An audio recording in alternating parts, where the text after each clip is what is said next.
Bismillah. Assalamualaikum warahmatullahi wabarakatuh. Bismillahirrahmanirrahim. Alhamdulillahi rabbil alamin. Wa bihi nasta'inu ala umuri dunya waddin. Allahumma salli wa sallim wa barik ala habibina wa syafi'ina sayyidina wa maulana Muhammadin wa ala alihi wa ashabihi wa man tabi'ahum bi ihsanin ila yaumiddin. Bismillah, teman-teman, mari kita lanjutkan ngaji filsafat kita. Kita istiqomahkan belajar kita. Kita nambah terus wawasan-wawasan kita dalam berbagai hal. Malam hari ini kita masih ada di sesi agama dalam perspektif beberapa disiplin ilmu pengetahuan. Di minggu pertama kita sudah belajar bagaimana cara para sosiolog yang diwakili oleh Emil Durkheim memahami agama. Kemudian minggu lalu kita belajar bagaimana cara para psikolog yang diwakili oleh William James memahami agama. Malam hari ini kita akan belajar tentang bagaimana para antropolog memahami agama. Para ahli antropologi yang akan diwakili oleh Clifford Geertz. Nama Clifford Geertz ini mungkin kita sering mendengar ya, apalagi peminat kajian-kajian budaya. Beliau ini memang seorang antropolog yang masyhur sekali. Beliau banyak tinggal di Indonesia, meneliti budaya-budaya Indonesia. Nanti ada beberapa teori, beberapa karya beliau yang berhubungan dengan Indonesia. Nanti kalau waktunya nyampe bisa kita singgung sedikit-sedikit karya-karya beliau tentang Indonesia. Beliau ini kelahiran San Francisco. Lahir tahun 1926 dan nanti beliau meninggal tahun 2006. Tepat di usia 80 tahun. Jadi beliau ini ahli antropologi yang berasal dari Amerika. Untuk yang suka dengan kajian-kajian tentang budaya Indonesia, Clifford Geertz ini nulis beberapa karya, beberapa buku. Yang saya tahu ada 3 buku setidaknya karya beliau saat beliau melakukan penelitian di Indonesia, khususnya di Jawa dan Bali. Yang pertama yaitu buku Religion of Java, kemudian Agricultural Involution, kemudian Peddlers and Princes. Ini isinya tentang Indonesia. Jangan lupa juga ada buku yang judulnya Islam Observed. Ini buku yang membandingkan antara Islam di Indonesia dan Islam di Maroko. Nanti beliau juga dalam buku Interpretation of Culture, beliau ada bagian yang membahas tentang kegiatan sabung ayam di Bali. Nah, ini banyak tulisan-tulisan beliau tentang budaya Indonesia, budaya Nusantara, tentunya dengan perspektif beliau sendiri. Nanti kalau ada waktu bisa sedikit kita ulas. Cuma malam hari ini kita akan belajar dari beliau tentang memahami agama dalam tataran budaya. Jadi memahami agama sebagai bagian dari budaya manusia. Kalau kemarin minggu lalu kan kita memahami agama dalam konteks psikologisnya. Dulu kita membahas dalam konteks sosiologisnya. Ya, semoga tambah luas kita memahami macam-macam ini, tambah sadar kita bahwa ternyata kita itu tidak banyak tahu tentang banyak hal. Jadi sehingga kalau ada orang bilang orang itu tambah banyak ilmunya, biasanya tambah menunduk.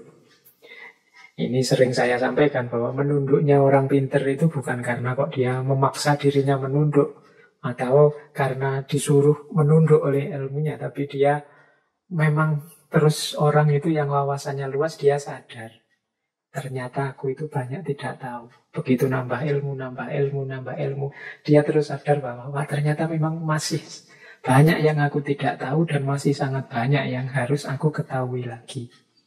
Jadi justru orang yang pinter itu biasanya dia sadar kalau dia tidak banyak tahu. Kebalikannya orang yang wawasannya sempit, wawasannya tidak luas, itu sering merasa bahwa aku sudah tahu segalanya. Yang perlu aku tahu semua, sudah lengkap. Jadi akhirnya yang wawasannya tidak luas malah berhenti karena dia merasa sudah banyak tahu segalanya. Sementara yang ilmunya banyak, wawasannya luas itu karena dia merasa ilmunya masih kurang, masih banyak hal yang belum dia tahu. Justru dia tambah rajin, tambah tekun belajar. Akhirnya apa? Yang memang wawasannya luas, tambah luas, tambah luas. Yang wawasannya sempit malah mandek, nggak nambah-nambah. Oleh karena itu menurut saya ya berarti memang kuncinya kita itu harus belajar terus. Jangan sampai mandek, jangan sampai berhenti. Dengan segala kemampuan kita, dengan segala gaya belajar yang memungkinkan untuk kita. Sekolah boleh, tidak sekolah juga boleh, yang penting tetap belajar. Ngaji di YouTube boleh, ngaji langsung juga boleh, asalkan selektif, hati-hati, kemudian milih ilmu yang cocok, yang sesuai, yang relevan. Tetap belajar. Tidak ada alasan untuk tidak belajar, untuk meningkatkan kualitas diri kita. Jadi mari malam hari ini kita mulai kajian kita terhadap Clifford Geertz ini. Ya beliau seorang antropolog.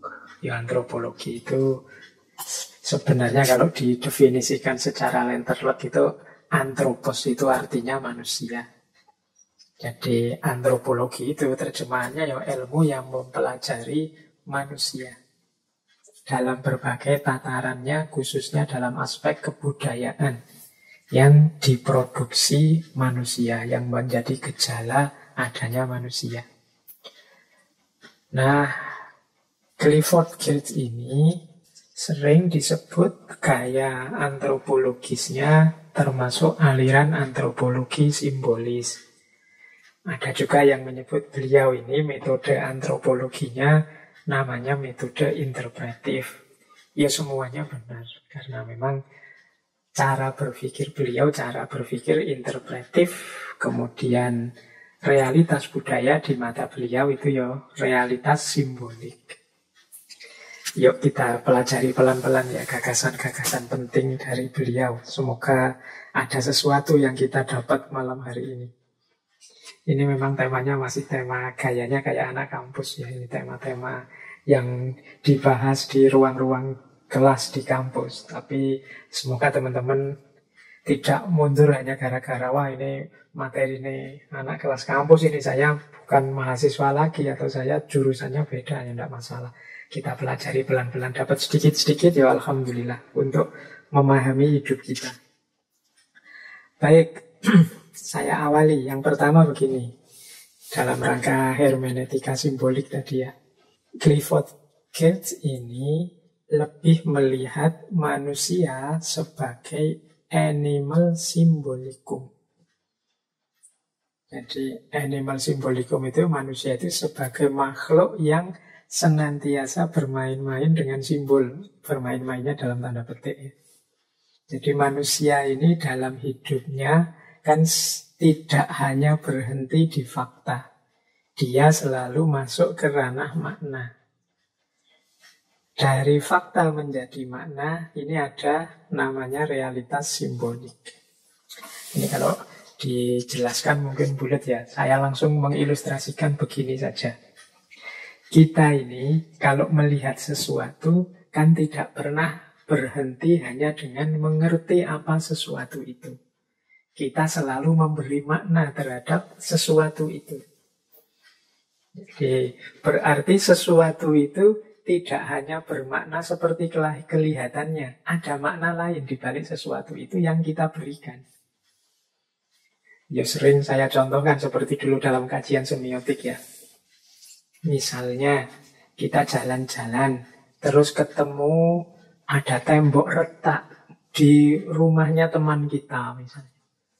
Begitu lihat tembok retak, kita kan nggak pernah berhenti pada fakta, oh tembok ini retak. Kan nggak berhenti di situ saja. Kita selalu menafsir, menempelkan makna. Kita kemudian memaknai, oh ini mungkin tukangnya dulu korupsi ini. Sehingga sekarang temboknya sudah retak. Mesti ukuran semen sama pasirnya tidak imbang ini. Loh, kita kan memaknai itu. Atau mungkin kita memaknai lagi, oh ini mungkin karena cuaca sekarang sudah kacau, sudah ekstrim. Jadi tembok-tembok mudah retak. Atau, oh ini yang punya rumah tidak open ini. Yang punya rumah tidak ngerti cara merawatnya sehingga sekarang sudah retak. Ada banyak makna kita tempelkan terhadap fenomena tembok yang retak tadi. Ini untuk mengilustrasikan ya bahwa manusia itu makhluk simbolis. Apa saja diperlakukan seperti simbol. Simbol itu kan sesuatu yang diberi makna, yang berbeda dengan yang tidak sama persis dengan kelihatannya atau kenyataannya.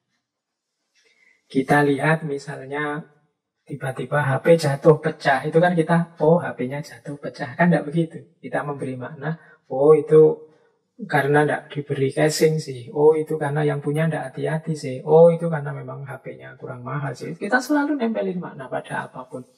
Ini menunjukkan kita ini makhluk simbolik, selalu mencari yang ada di balik yang kelihatan. Ada banjir, kan kita tidak sekedar memaknai, wah di tempatku banjir ini. Kan macam-macam, wah ini hukuman dari Allah ini. Wah ini peringatan ini. Wah ini ujian ini. Ya macam-macam pemaknaan kita terhadap fakta adanya banjir. Jadi kita ini tidak pernah berhenti di fakta. Kita selalu lanjut ke aspek makna yang ada, yang kita berikan melampaui faktanya. Itulah mengapa manusia itu disebut sebagai animal symbolikum.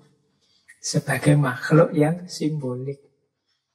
Misalnya teman-teman mendengarkan suara saya agak serak misalnya. Terus wah ini Bapak is flu ini. Nah, ini kan makna. Padahal apa saya flu beneran ya tidak tahu. Teman-teman kan hanya menempelkan makna nafsir dari fakta itu terus saya flu. Mungkin ada yang lebih dalam lagi. Mungkin Bapak is habis melean ini.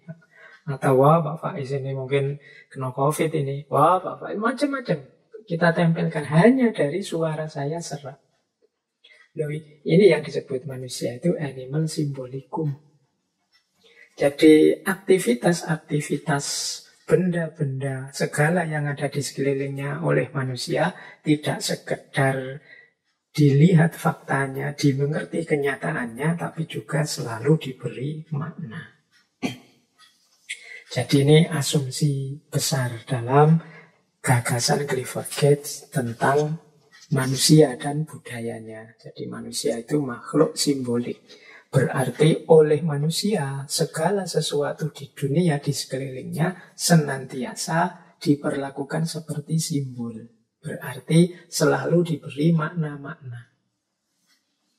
Oke, ya wis. Ini silahkan teman-teman merenungi diri kita sendiri ya. Kita itu dalam tindak langkah kita selalu saja memang tidak komen. Komen itu kan menempelkan makna. Versi kita. Itulah maka manusia disebut makhluk simbolik. Baik, ini asumsi dasar. Nah, hal yang sama nanti terjadi dalam kebudayaan. Kebudayaan itu nanti didefinisikan oleh Clifford Geertz sebagai satu sistem makna dan simbol. Jadi kebudayaan itu sistem makna dan simbol ketika individu-individu mendefinisikan dunia atau memahami dunianya, menyatakan apa yang dia rasakan, dia inginkan, dia pikirkan, dan menilai apa yang ada di sekelilingnya. Itulah budaya. Jadi ada yang kita garis bawahi ya. Dia ini sistem makna dan simbol. Kemudian dia disusun dalam rangka kita ingin memahami dunia kita dan ingin mengungkapkan apa yang kita rasakan, kita inginkan, kita pikirkan. Dan juga dalam rangka kita memberi nilai-nilai, memberikan penilaian-penilaian. Ya, penilaian-penilaian ini kan ya sistem makna juga. Wah ini baik, wah ini buruk, ini cocok, ini tidak cocok. Itu ya sistem makna dan simbol tadi. Jadi budaya itu ya hakikatnya sistem makna dan simbol. Berarti budaya itu kan budi dan daya, buah cipta rasa karsanya manusia. Apa binatang itu tidak melakukan sesuatu? Ya, binatang ya melakukan sesuatu, beraktivitas. Tapi tindakan dan aktivitas yang diberi makna itu adanya hanya pada manusia. Ya, dalam Clifford Geertz, tindakan dan makna, simbol dan makna itu dicontohkan misalnya kalau kita mengedipkan mata. Lu mengedipkan mata itu ya ada kalanya memang kita kelilipan atau kena angin terus kedip-kedip. Tapi ada tindakan budaya dalam mengedipkan mata. Misalnya ngode. Kita misalnya ngode teman kita untuk, ini loh, dosennya datang atau apa, ada masalah ini. Terus kita kode kedip-kedip ke teman kita. Kedipan kita, kode itu ya bagian dari ekspresi, bagian dari makna yang ingin kita sampaikan melalui simbol mengedipkan mata. Nah, ekspresi budaya apapun dari seseorang, dari manusia, itu ya sifatnya simbol dan makna tadi. Orang misalnya membuat gapura, membuat tugu, itu kan biasanya ya ini untuk gerbangnya desa sih gapura, tapi ini ada maknanya. Mengapa warnanya ini, mengapa mungkin tingginya sekian, mengapa bentuknya seperti ini, itu biasanya kalau itu manusia, dia ada maksud dan maknanya. Jadi itulah yang disebut sistem makna dan simbol. Mengapa sih model rumahnya seperti ini? Mengapa sih setiap bulan sekali kita melakukan kegiatan ini? Mengapa sih setiap kegiatan, tindakan, aktivitas kita sebagai manusia, yang itu kan buahnya nanti budaya. Loh, itu ada maknanya. Dia tidak kosong. Itulah maka segalanya itu bernilai simbol. Jadi itulah definisi kebudayaan dari Clifford Geertz. Jadi budaya itu sistem makna dan simbol yang disusun dengan pengertian bagaimana kita memahami dunia dan bagaimana kita mengungkapkan keinginan kita pada dunia, menyatakan apa yang kita rasakan pada dunia melalui cipta, rasa, dan karsa. Jadi memahami tindakan manusia pun begitu, karena manusia itu makhluk simbolik. Punya teman uangnya banyak, kok tiba-tiba dia misalnya beli mobil yang kuno, yang mudah rusak misalnya. Oh, mungkin dia punya makna sendiri. Mobil kuno itu mungkin simbolnya antik, rusak ya nanti diserviskan lagi. Tapi dia ingin menunjukkan bahwa mungkin seleraku itu selera yang antik-antik kayak gini. Jadi aku ini orang yang menjaga tradisi. Nah, itu namanya makna. Misalnya, kamu itu pinter loh, seharusnya kuliah di fakultas elit kamu bisa. Lah kok kamu milih fakultas yang biasa saja, kamu milih jurusan yang kira-kira nanti kalau keluar kamu akan kesulitan loh cari kerja. Oh enggak, saya kuliah ini tujuannya hanya ilmu kok. Oh berarti aktivitas memilih jurusan biasa-biasa tadi dimaknai sebagai saya enggak fokus kuliah ini untuk kerja, saya hanya ingin fokus pada ilmu. Nah, itu juga aktivitas simbolik. Jadi, berarti simbolik itu sesuatu yang tidak bisa dipahami dari kelihatannya saja. Di balik sesuatu itu ada maknanya. Makna ini dari siapa? Yo, tentunya dari manusia. Dari orang. Jadi dia tidak punya makna sendiri. Kitalah yang memberikan makna. Itulah kebudayaan dalam definisinya Clifford Geertz. Makanya ada kalimat yang terkenal dari Clifford Geertz, meaning is socially, historically, and rhetorically constructed. Jadi makna itu secara sosial, secara historis, secara retorik itu disusun, diberikan. Kitalah yang menempelkan. Nah, mari kita lanjut tentang makna ini. Dalam kalau teman-teman membaca Interpretation of Culture, bagaimana kita memahami budaya yang sifatnya simbolik tadi. Jadi dalam pandangannya Clifford Geertz ada beberapa asumsi. Yang pertama, karena budaya itu ekspresi manusia, yang animal symbolikum berarti memahami budaya itu ya berhubungan dengan makna-makna. Nah, cara kemudian bagaimana kita bisa memahami satu budaya, kata Clifford Geertz, ya budaya itu seperti teks. Ya bayangkan saja seperti buku lah. Dan dia dapat ditafsirkan sebagaimana kita menafsirkan teks. Ya maksudnya begini, kalau kita membaca buku misalnya, kita itu kan tidak cukup hanya melihat tulisannya saja. Kita mungkin perlu tahu ini buku tentang apa, ditulis kapan, dalam situasi apa, siapa sih pengarangnya ini. Nah, jadi kalau kita baca buku kan begitu. Untuk paham lebih tepat isinya buku itu, kita harus tahu di balik buku itu, tidak sekedar tulisannya. Nah itulah kalau dalam hermeneutik ini cara kita memahami teks kan seperti itu. Karena ini nanti menentukan maknanya. Jadi sering saya ilustrasikan misalnya ada buku yang mengkritik Orde Baru misalnya. Terbitnya sekarang tahun 2021 dengan buku yang mengkritik Orde Baru tapi terbitnya dulu tahun 80-an misalnya 81, 82. Nah ini kan nilainya berbeda. Kalau ada, ini buku mengkritik Orde Baru tapi terbitnya tahun 82 misalnya. Oh ini buku luar biasa. Karena zaman itu mungkin tidak banyak orang berani melakukan kritik-kritik. Berbeda dengan hari ini, kok ada buku mengkritik Orde Baru keluarnya hari ini, oh itu sudah banyak yang melakukan seperti itu. Mungkin isinya sama, tapi nilai dan maknanya berbeda.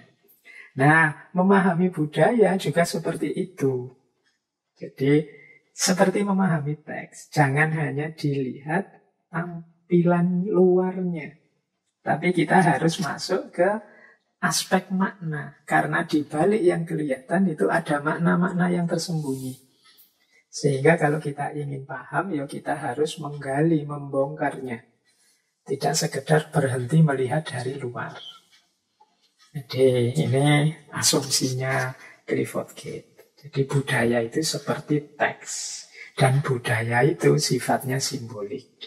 Jadi dia ada makna yang tersembunyi di balik dirinya yang perlu kita bongkar.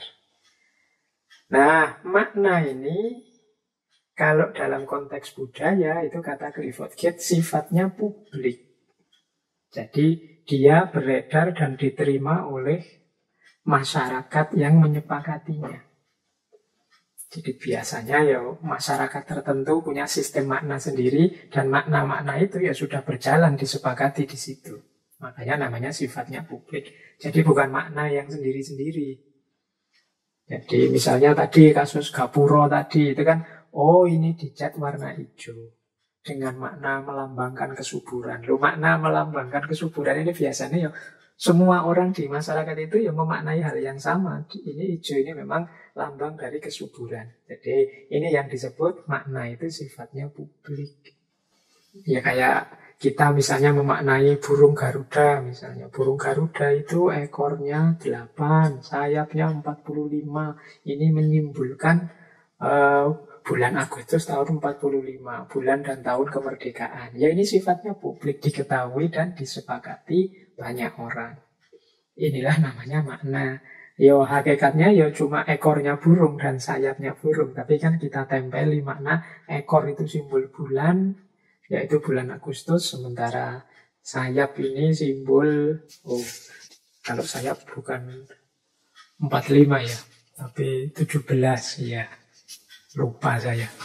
Kalau sayapnya 17, ekornya 8. Dan yang 45 itu bulu lehernya. Nah, ya ini kan bulu-bulu yang ada di burung Garuda. Tapi kita beri makna sesuai dengan apa yang kita inginkan. Itu loh yang disebut budaya. Jadi tentang budaya ini yang pertama dia seperti teks, yang kedua dia simbolik, dan yang ketiga dia bersifat publik. Yang keempat, karena manusia itu dinamis, maka bisa jadi makna itu berubah, tidak final. Jadi budaya yang berbeda mungkin punya sistem makna yang berbeda terhadap hal yang sama. Nanti ada banyak ilustrasi tentang ini, bagaimana makna itu bisa berubah. Ya mudahnya misalnya ya saya kasih contoh makna budaya orang Jawa misalnya percaya ada penguasa Laut Selatan. Itu makna yang diberikan terhadap adanya penguasa Laut Selatan oleh nenek moyang kita dulu atau simbah-simbah kita dengan pemahaman kita sekarang, dengan gaya berpikir kita hari ini mungkin berbeda. Jadi mungkin sudah berkembang, sudah berubah, nggak seperti dulu lagi. Maka kata Clifford Gate, tidak ada makna yang final. Dia bisa berubah seiring berubahnya manusia. Karena makna itu sendiri sumbernya dari manusia. Jadi kalau dulu misalnya yang tadi gapura ijo itu dimaknai kesuburan misalnya. Oh mungkin ganti generasi dia punya makna sendiri terhadap warna hijau. Kalau generasi hari ini hijau itu melambangkan semangat muda, keremajaan. Ya itu beda. Sama-sama warna merah kan bisa beda cara nafsirnya. Merahnya lampu merah artinya berhenti, tapi merahnya bendera merah putih artinya berani. Jadi tidak ada makna yang sifatnya final. Inilah yang dijelaskan oleh Clifford Gate dalam The Interpretation of Culture. Nah, karena manusia itu animal simbolicum, makhluk simbolik, kemudian realitas diperlakukan seperti simbol-simbol, dan budaya pun ternyata adalah sistem dari simbol dan makna, maka ketika kita akan memahami budaya, tidak bisa kita hanya melihat luarnya saja. Disinilah nanti Clifford Gate punya teori yang nanti dikenal pembedaan antara thin description dan thick description. Thin description, thin itu artinya tipis, thick itu artinya tebal. Thin description itu yaitu memahami ekspresi-ekspresi budaya secara mungkin pasnya itu pakai istilah dangkal. Jadi hanya melihat luarnya saja, hanya melihat gejalanya saja. Atau kalau di bukunya ya pakai kalimat only behavior. Jadi hanya melihat perilaku-perilakunya dari luar without interpretation, tanpa menginterpretasikan. Jadi tidak masuk ke aspek makna tadi, berhenti hanya pada simbol-simbolnya. Jadi kalau kasusnya gapura tadi ya cuma dijelaskan bahwa gapuronya warna hijau. Sudah.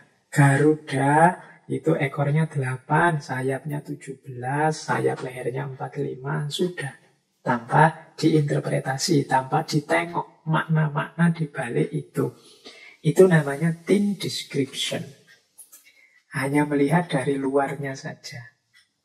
Tidak menengok bahwa di balik yang kelihatan itu ada makna-makna. Tidak sesederhana yang kita lihat. Nah, maunya Clifford Gate, kita ini masuk ke makna tidak sekedar thin description, tapi juga thick description. Thick description itu ya memaknai secara tebal. Memaknai secara tebal itu ya memahami secara mendalam. Jadi kita bongkar ada apa di balik yang kelihatan tadi. Ada makna-makna apa yang ditempelkan oleh masyarakat yang terlibat dengannya. Tentunya tidak sesederhana kelihatannya. Jadi tugasnya seorang antropolog itu dia menjelaskan, menggambarkan pemahaman makna-makna terhadap simbol-simbol budaya yang ada. Ini nanti kalau dalam antropologinya Clifford Gate kan dianggap tugas etnografi. Jadi ini yang disarankan oleh Clifford Gate. Makanya menurut Clifford Gate tujuannya kita memahami, menjelaskan budaya itu adalah to understand meaning from the point of view of the members of culture. Memahami makna dari sudut pandang members of culture, anggota yang ada dalam budaya tersebut. Jadi thick description itu kita pahami tidak hanya gejalanya, tapi bagaimana orang-orang yang terlibat dalam budaya itu memberi makna. Saya lupa beberapa waktu dulu ada kasus misalnya ada sekelompok masyarakat tertentu yang kemudian membuang tumpeng di laut. Terus ada yang tidak setuju, marah-marah, dibubarkan. Nah, kadang-kadang kita tidak setuju itu karena melihat luarnya saja. Kita nganggap, loh ini mubazir, ini makanan untuk manusia, kok dibuang-buang sih ya. Nah, kita hanya lihat itunya. Kita tidak tahu bahwa para pelaku budaya ini punya sistem maknanya sendiri. Tidak sekedar itu. Ada makna lebih dari sekedar buang makanan. Tapi kita yang tidak setuju kemudian menganggapnya pokoknya mubazir, tidak boleh. Persis seperti orientalis yang melihat orang sholat. Orang sholat itu dilihat dari luar, dia lihatnya, oh seperti itu tuh ibadahnya orang Islam. Sehari 5 kali dia, saya masih ingat ada kalimat kalau diterjemah letterlek itu, dia membentur-benturkan kepalanya ke lantai. Maksudnya sujud. Ya kalau dilihat dari luar itu ya memang kita sujud itu membenturkan kepala ke lantai. Tapi kalau hanya dibaca seperti itu, kita kehilangan maksudnya, kehilangan maknanya. Jadi sujud itu kan mungkin ya maknanya kepasrahan total, ketundukan total kepada Tuhan. Tapi ini thick description-nya. Tapi kalau hanya dilihat gejalanya, ya kelihatannya sih hanya menempelkan dahi di lantai. Loh kalau hanya dilihat dari aspek thin description, puasa itu ya rasanya kayak orang diet biasa saja. Sholat mungkin ya gerakan-gerakannya mirip orang senam yoga biasa saja. Tapi kan tidak itu, ada maknanya. Manusia itu animal symbolikum, makhluk simbolik. Kita harus memahami tidak hanya dangkal dari aspek luarnya, kita pahami secara mendalam dari aspek thick description, aspek pemaknaan mereka. Jadi inilah cara memahami budaya. Jadi pemahamannya harus from the point of view of the members of culture. Dari sudut pandang anggota budaya itu, ya termasuk nanti ketika kita membahas agama. Dalam agama ada banyak aktivitas-aktivitas, ada banyak ekspresi-ekspresi yang sifatnya simbolik. Kita tidak bisa hanya menjelaskan gejalanya saja, kita harus masuk ke ranah maknanya. Itulah yang dimaksud thick description. Mari kita jelaskan secara tebal, secara dalam. Dan ini kadang-kadang sulit karena orang itu selalu maju lebih dulu dengan komentarnya, dengan perspektifnya, dengan makna versi dirinya. Jadi sehingga sering kemudian yang keluar judgement-judgement, penghakiman-penghakiman. Padahal mungkin para pelaku budaya itu punya perspektifnya sendiri. Ada satu kalimat yang terkenal dari Clifford Geertz. Jadi satu ketika beliau ini yang membimbing mahasiswa-mahasiswa ke Afrika untuk penelitian etnografi ini. Tapi dia sulit sekali meyakinkan mahasiswanya bahwa kalian itu kesana untuk memahami mereka, bukan untuk memahami diri kalian. I had a hard time to convincing students that they were going to North Africa to understand the North Africans, not to understand themselves, kata Clifford Geertz. Aku sulit sekali meyakinkan anak-anak ini bahwa mereka itu ke Afrika Utara untuk memahami orang-orang sana, orang-orang Afrika Utara, bukan untuk memahami diri kalian. Ya memahami diri mereka sendiri itu ya maksudnya dengan perspektifnya, dengan penilaian-penilaiannya. Jadi kita terbiasa melihat sesuatu, menempelkan makna kita sendiri. Kita lupa bahwa mereka juga punya makna mereka sendiri. Sebagai ilmuwan, antropolog, tugas kita mengurai makna yang dari mereka, bukan menjejalkan makna versi kita. Itulah tugasnya seorang ethnographer. Baik, kita lanjutkan sekarang masuk ke pembahasan tentang agama menurut Clifford Geertz. Clifford Geertz ini mendefinisikan agama sebagai a system of symbol which act to establish powerful, pervasive, and long-lasting mood and motivation in man and woman. by formulating conception of a general order of existence and clothing this conception with such an aura of factuality that the mood and motivation seem uniquely realistic. Wah, ambil nafas ini ya, kalau bahasa Inggris, bahasa Indonesianya saja mungkin kita sulit memahaminya. Ya kita pelajari pelan-pelan. Jadi menurut Clifford Geertz, agama adalah sistem simbol yang menciptakan suasana hati dan motivasi yang kuat, meresap dan tahan lama pada manusia, laki-laki maupun perempuan. Nah, hal tersebut dilakukan dengan cara menciptakan konsep-konsep tentang tatanan umum kehidupan dan menyelimuti konsep tersebut dengan hal-hal faktual sehingga seolah-olah yang jadi suasana hati dan motivasi tersebut sifatnya nyata. Oke, masih mulut ya?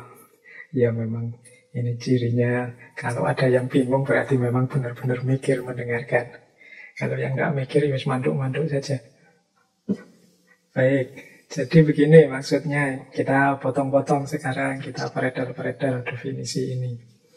Yang pertama, agama itu system of symbol. Kalau ini sudah dipahami ya dari uraian-uraian sebelumnya. Berarti isinya agama itu simbol-simbol. Dia tidak bisa dipahami begitu saja dari manifestasi-manifestasi konkretnya.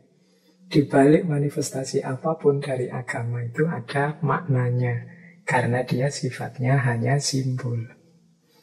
Jadi kegiatan-kegiatan agama, kemudian uraian-uraian, pernyataan-pernyataan, kalimat-kalimat religius, itu kan semua ada maknanya.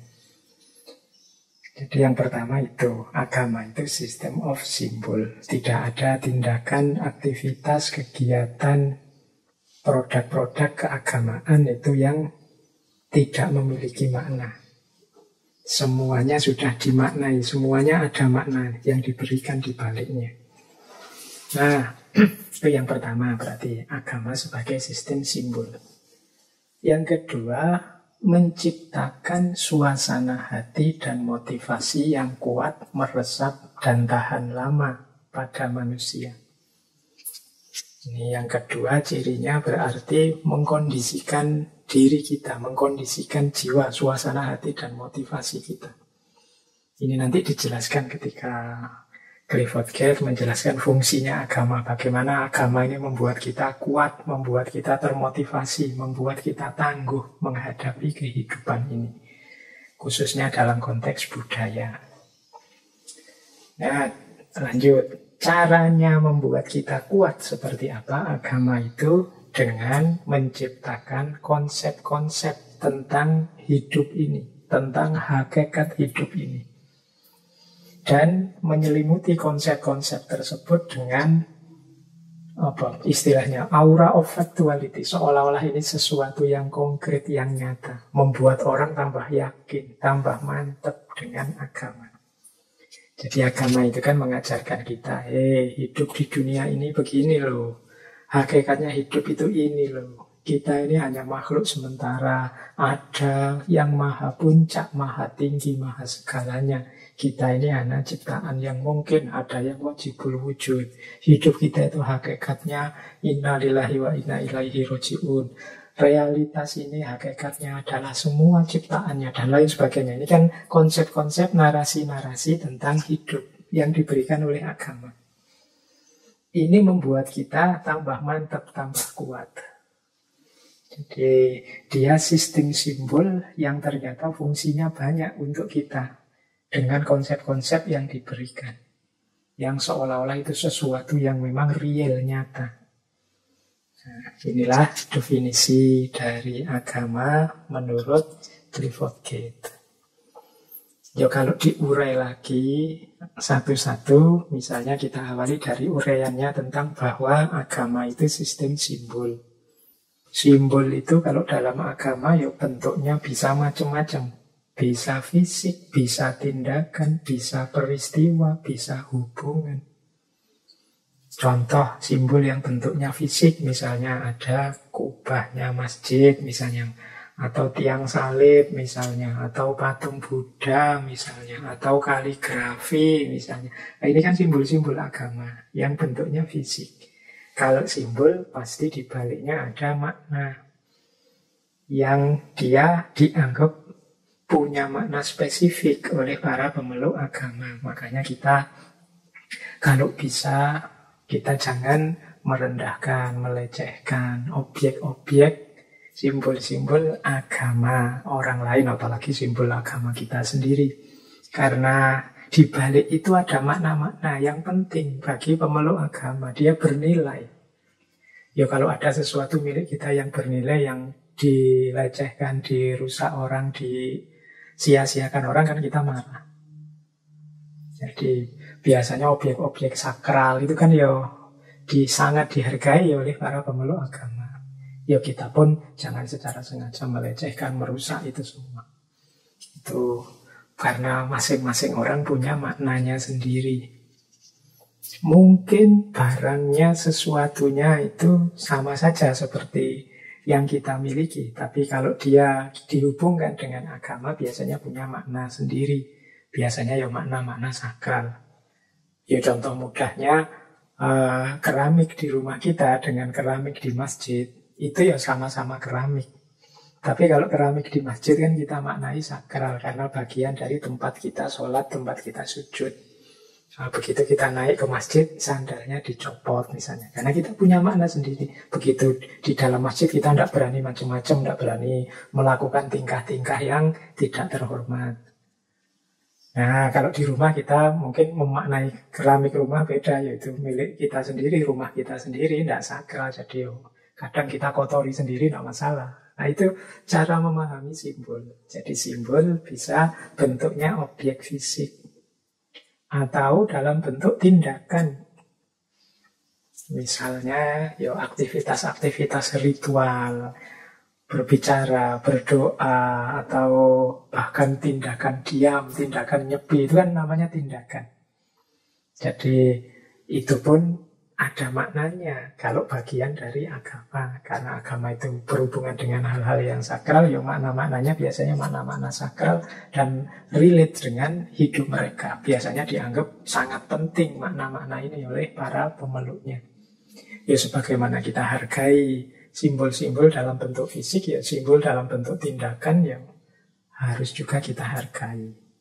Termasuk peristiwa-peristiwa hijrahnya Nabi, penyaliban Yesus, peristiwa ini, peristiwa itu yang berhubungan dengan agama. Itu bagi pemeluk agama ada maknanya. Jadi inilah pentingnya kita memahami agama sebagai sistem simbol. Biar kita tidak melihat agama hanya dari luarnya saja, gejalanya saja, kelihatannya saja. Khawatirnya kita salah paham. Nah, ada lagi ilustrasi dari Clifford Geertz. Simbol ini kadang-kadang juga tidak hanya sesuatu yang kita fokusi pada makna. Dalam agama itu simbol kadang berperan untuk menyampaikan pesan tertentu. Jadi misalnya, jadi Clifford Geertz memberi contoh.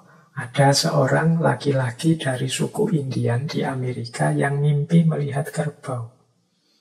Nah, dia terus menafsirkan, mimpi melihat kerbau ini berarti ada pesan dari nenek moyang yang meninggal seperti ini. Loh, ternyata mimpi pun kalau dimaknai, dikerangkai oleh agama, dia juga sesuatu yang punya makna.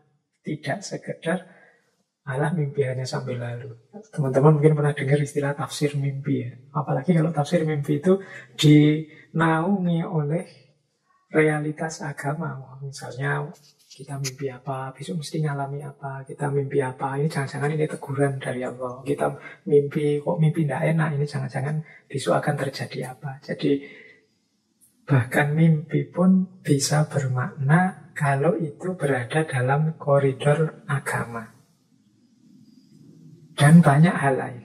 Apalagi kalau dalam Islam misalnya setiap aktivitas itu bisa bernilai ibadah kalau dia misalnya ini diawali dengan bismillah, kemudian diakhiri dengan hamdalah, nawaitunya untuk mendapatkan ridho Allah, apapun itu bernilai ibadah. Jadi dia bersifat simbolik, hidup kita keseluruhannya akhirnya bermakna religius, bermakna agama. Yang representasinya adalah ya kelakuan kita sehari-hari, tindakan kita sehari-hari. Itulah yang dimaksud agama itu adalah system of symbol. Isinya serba simbol. Ada banyak makna di baliknya.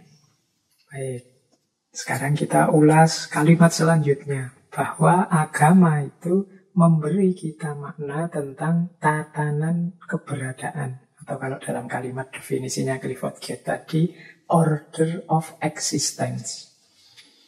Jadi maksudnya apa? Agama itu memberi kita persepsi, memberi kita kerangka baca tentang hidup ini.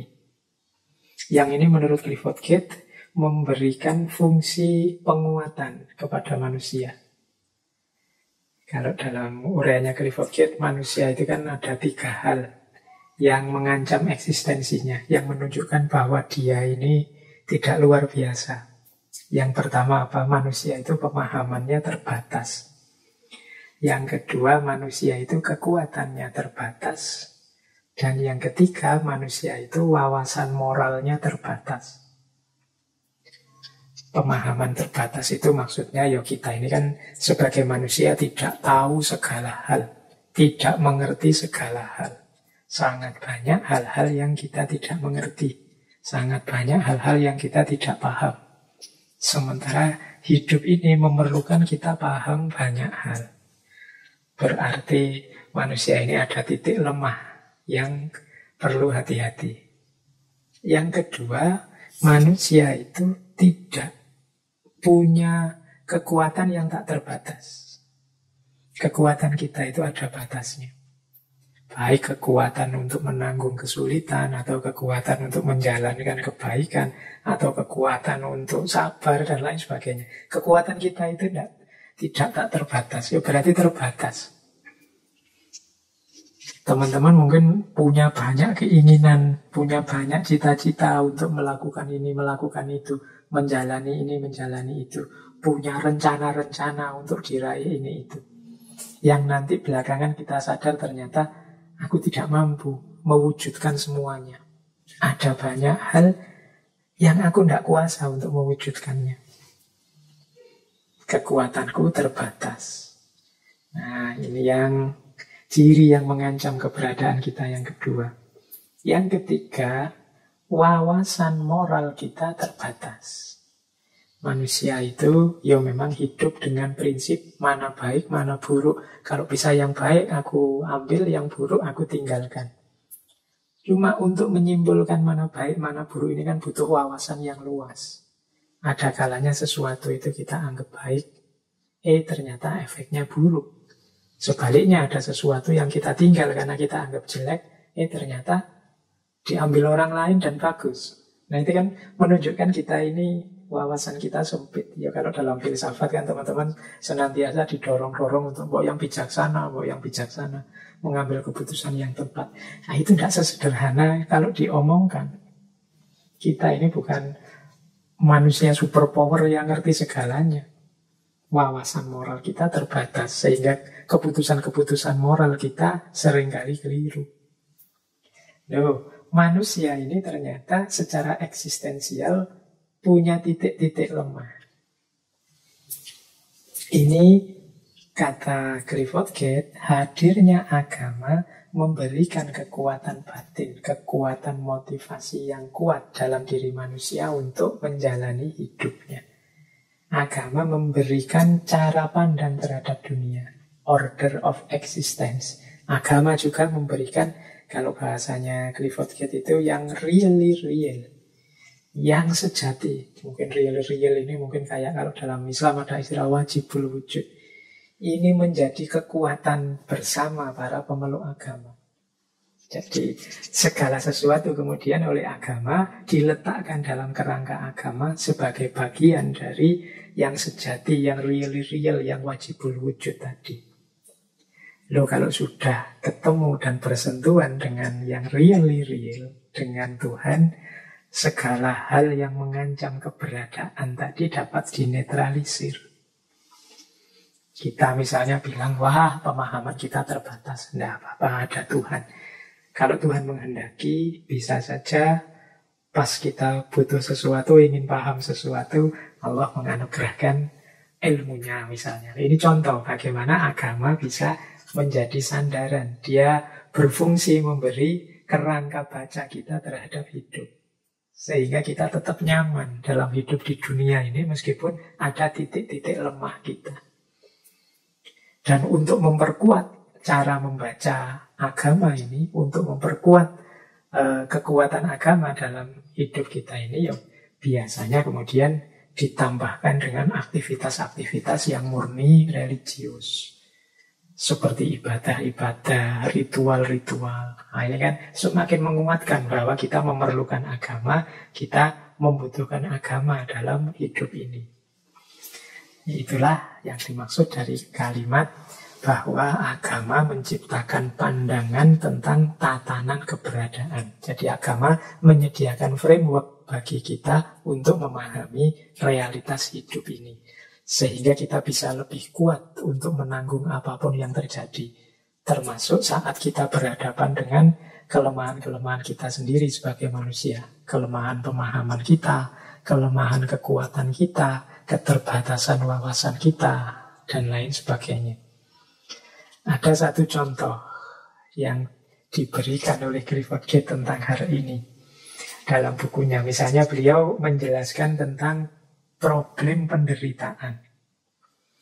Secara berpikir normal biasa, penderitaan itu kan sesuatu yang tidak enak. Orang menghindar dari penderitaan atau mencari solusi agar tidak menderita lagi. Dan ini tidak mudah, karena harus jujur kita akui dalam hidup ini, karena gara-gara keterbatasan-keterbatasan tadi, kita itu banyak menderita. Tetapi oleh agama, dia membaca penderitaan ini secara berbeda, kata Clifford Gate. Kata Clifford Gate, secara paradok, agama itu mengajari kita bukan bagaimana kita bisa menghindar dari penderitaan, tapi bagaimana kita bisa tahan, kita bisa kuat, kita bisa menanggung apapun penderitaan yang sedang kita hadapi. Kita jadi kuat saat sakit, saat kehilangan, saat kalah, saat tidak berdaya. Dengan cara pandang yang diberikan oleh agama.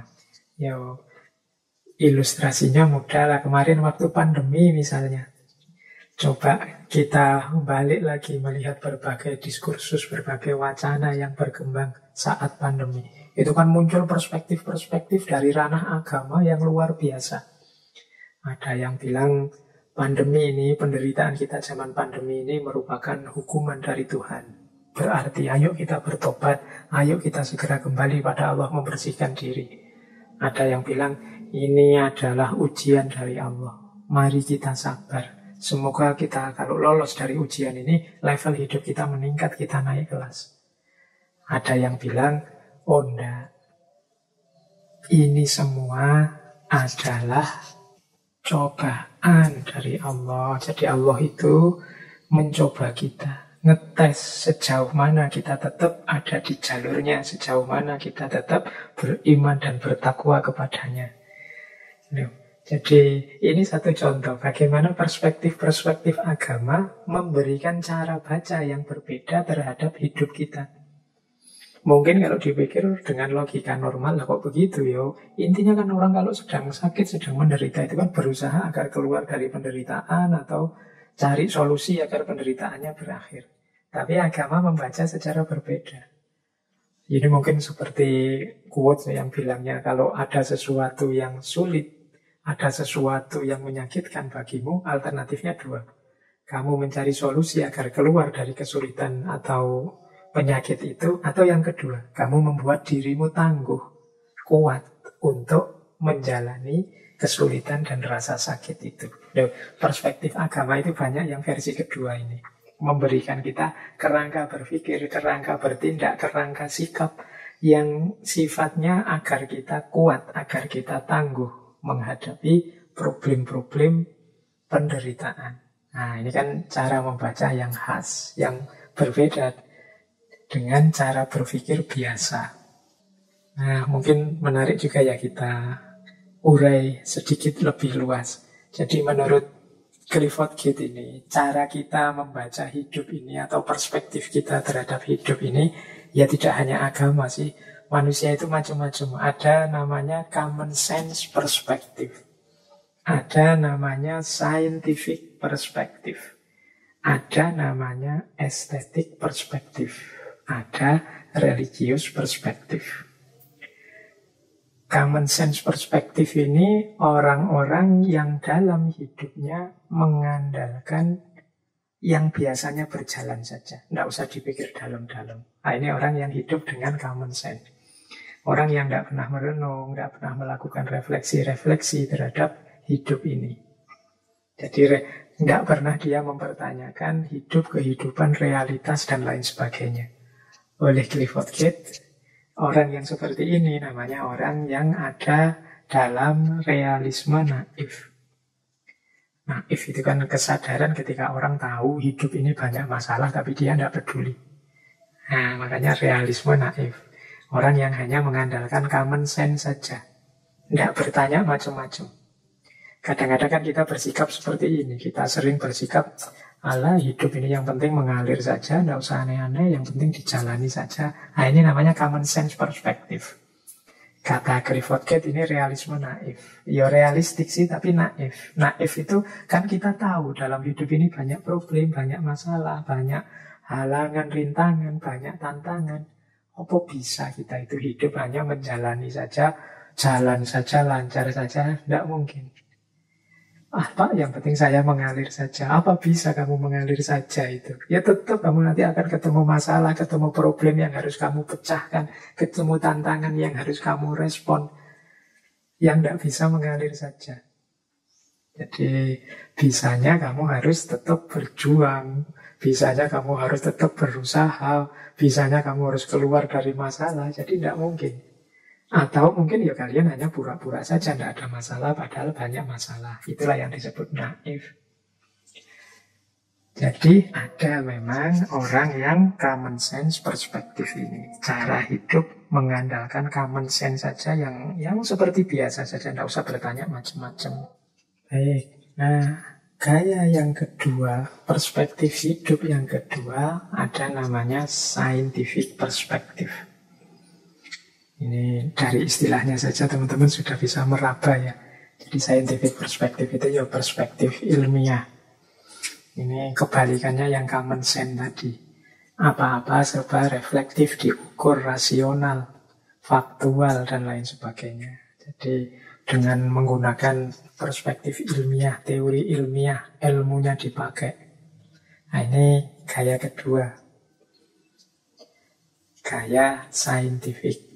Mungkin teman-teman yang serius merenungi hidup, kemudian mencari makna-makna hidup itu sering ada di ranah scientific perspektif ini. Jadi memahami hidup seperti seorang ilmuwan. Dia selalu bertanya, mencari yang pas, yang tepat, yang masuk akal, yang relevan. Nah, itu scientific perspektif. Nanti ada gaya ketiga. Gaya ketiga ini estetik perspektif. Istilahnya estetik itu kan tentang keindahan. Ini memahami dunia seperti para seniman. Para seniman itu kan seringkali punya perspektif yang berbeda daripada kita. Kita tidak menangkap itu, tiba-tiba dia menampilkan perspektifnya yang khas. Yang ternyata kok yo indah, kok yo bagus. Nah, itu gayanya estetik perspektif. Jadi estetik perspektif itu kita hidup senantiasa melihat sudut keindahan dari apapun yang terjadi di sekeliling kita. Ini estetik perspektif. Ini kapan-kapan ya kita jelaskan lebih panjang lebar lagi tentang estetika. Dulu awal-awal ngaji filsafat kita pernah tema estetika. Beberapa kali juga tema seni, tema estetika dan agama. dan lain-lain. Nah, ini estetik perspektif ini kita menghayati hidup, memahami dunia seperti para seniman. Selalu saja bisa menemukan sudut-sudut unik, sudut-sudut indahnya hidup ini. Yang kadang-kadang menurut orang biasa itu ya biasa saja, tapi ketika yang menampilkan dan melihatnya seorang seniman itu tampak sebagai sesuatu yang khas, yang indah, yang luar biasa. Ini gaya estetik.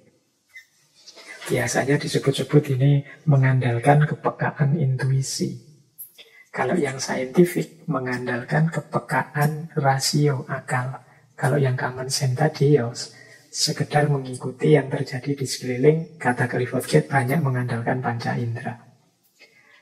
Nah, yang dibahas sejak tadi yang keempat, yaitu religious perspective.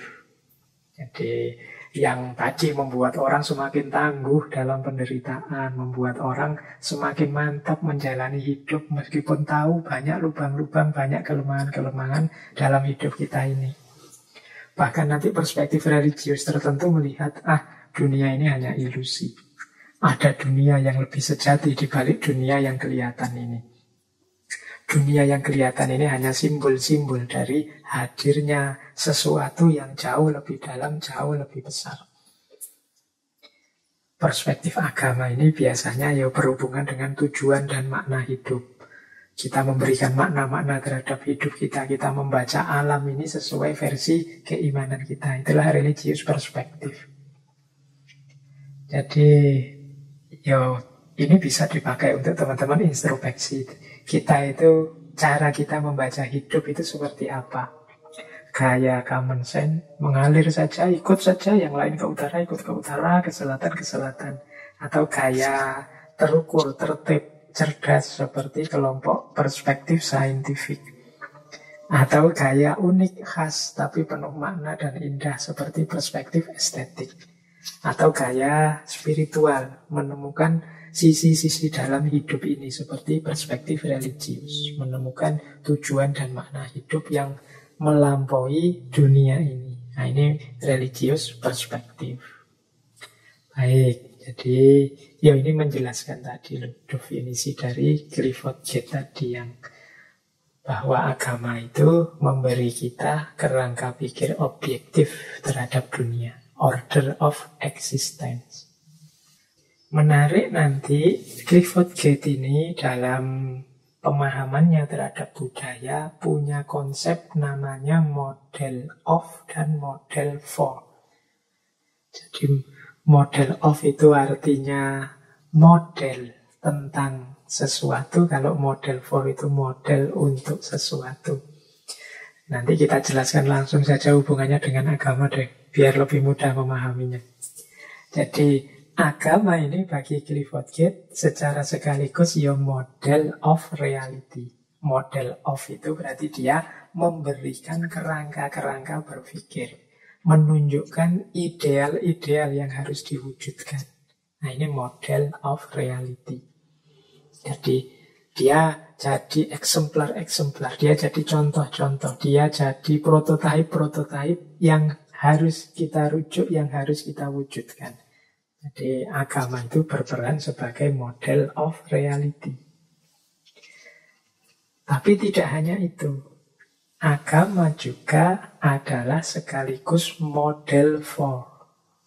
Kalau tadi kan agama itu sebagai sesuatu yang dirujuk, kalau model for ini agama sebagai sesuatu yang mengarahkan kita untuk melakukan sesuatu. Jadi kalau tadi berhubungan dengan apa yang harus kita wujudkan, kalau ini apa yang harus kita lakukan. Model for, apa yang harus kita jalankan. Nah, menurut Clifford Gate, agama ini ya dua-duanya.